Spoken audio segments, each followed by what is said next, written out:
Yesus mengajarkan mereka berdoa. Karena itu berdoalah demikian. Doa itu adalah membangun relasi hubungan kita yang intim dengan Tuhan. Kenapa manusia disuruh berdoa? Karena setelah dosa, hubungan antara Tuhan dan manusia itu rusak. Akibatnya tidak ada lagi hubungan yang harmonis antara manusia dengan Tuhan. Yesus mengerti, tahu tentang bagaimana hubungannya dengan Bapa. Karena itu dikatakan dia mengajar murid-muridnya. Ini sebenarnya doa Bapa kami ini berbicara tentang gambaran dari tujuan penciptaan manusia di muka bumi ini.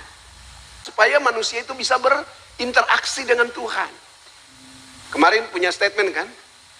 Tuhan bukan ada untuk kita, tapi kita ada untuk Tuhan. Setuju ya? Karena roh kita hanya yang bisa berhubungan intim dengan Tuhan, bukan jiwa. Jadi kalau datang ibadah, jangan pakai perasaan. Ya kan? Sebab kalau saudara datang pakai perasaan di ibadah, saudara akan kalah. Sebab ketika saudara pergi ke kuburan, perasaanmu lebih menonjol daripada di gereja. Di gereja engkau tidak pernah merasakan kapan Tuhan hadir dan kapan Tuhan tidak hadir. Tapi kalau di kuburan, waktu hari sudah senja, matahari terbenam, bulu kuduk mulai berdiri, mulai merinding. Ada setan, ada setan. Kita lebih merasakan hadirat setan daripada hadirat Tuhan. Jadi datang beribadah jangan pakai perasaan. Aduh, saya datang di gereja ini seperti tidak rasa apa-apa. Kenapa? Karena kok pakai rasa. Kita datang beribadah itu pakai iman, jangan pakai rasa. Iman bilang apa? Sekalipun matamu tidak melihat apa-apa, sekalipun engkau tidak merasakan apa-apa, imanmu tetap percaya Tuhan ada. Banyak orang datang beribadah pakai rasa, pakai perasaan. Tapi mereka tidak datang beribadah pakai iman.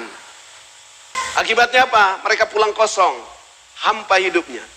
Doa Bapa kami itu sebenarnya Yesus sedang memberikan gambaran tentang hubungan antara manusia dengan Tuhan ketika seperti ada dalam penciptaan.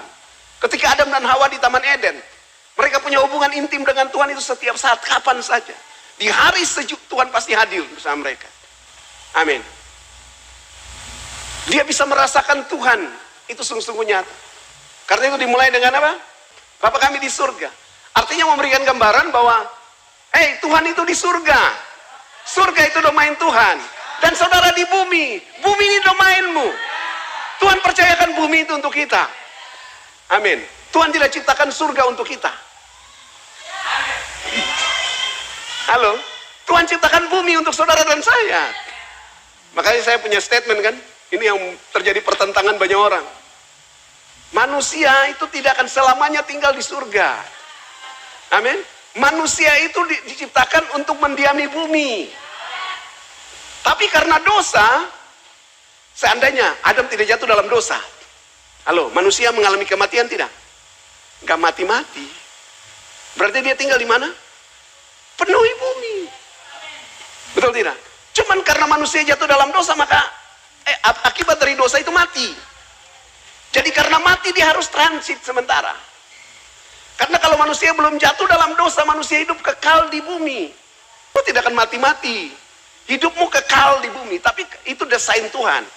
Tapi karena manusia jatuh dalam dosa, manusia mengalami kematian. Nah, pertanyaannya, kematian itu rohnya kemana? Kembali kepada Allah. Lalu orang bilang, ya sudah, sampai nanti kita ketemu di Yerusalem baru.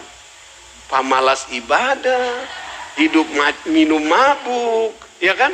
Baku pukul kiri kanan, kecelakaan di motor, ketabrak mati, bilang ketemu di Yerusalem baru. Ya kan?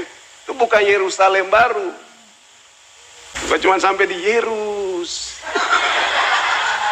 Saudara dan saya mati sementara kita transit. Transit kemana? Ke heavenly places. Alam rohani. Ingat, itu bukan tempatmu yang kekal. Kenapa? Karena nanti saudara dipanggil lagi ke bumi. Waktu Tuhan ciptakan selangit baru dan bumi baru, maka saudara yang di alam roh itu masuk lagi ke situ. Amin. Apa saya error?